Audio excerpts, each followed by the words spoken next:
Welcome to the Slop Farm. Enjoy the video. You start by inspecting the car like a buyer. Open the hood, doors, trunk, look for leaks, rust, and electrical faults.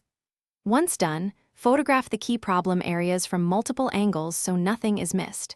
Make sure to get at least one written repair estimate and compare parts versus labor costs. This gives you a baseline for negotiation and tells you whether to repair first or sell as is.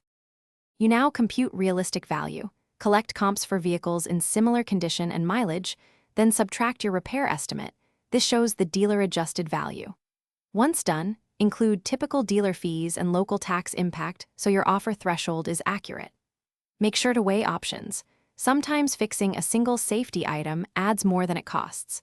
Other times, selling as is to a wholesaler is faster. You go into the dealer with your packet, photos, estimates, and a clear bottom line price.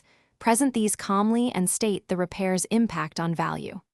Once you reach an agreed number, verify the trade paperwork, confirm payoff amounts, and keep copies of the title transfer and any form the dealer provides. If negotiations fail, ask for a written counteroffer and a deadline. This simple troubleshooting move prevents endless back and forth and lets you pivot to a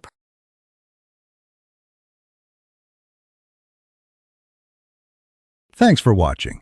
Consider subscribing if we helped you today.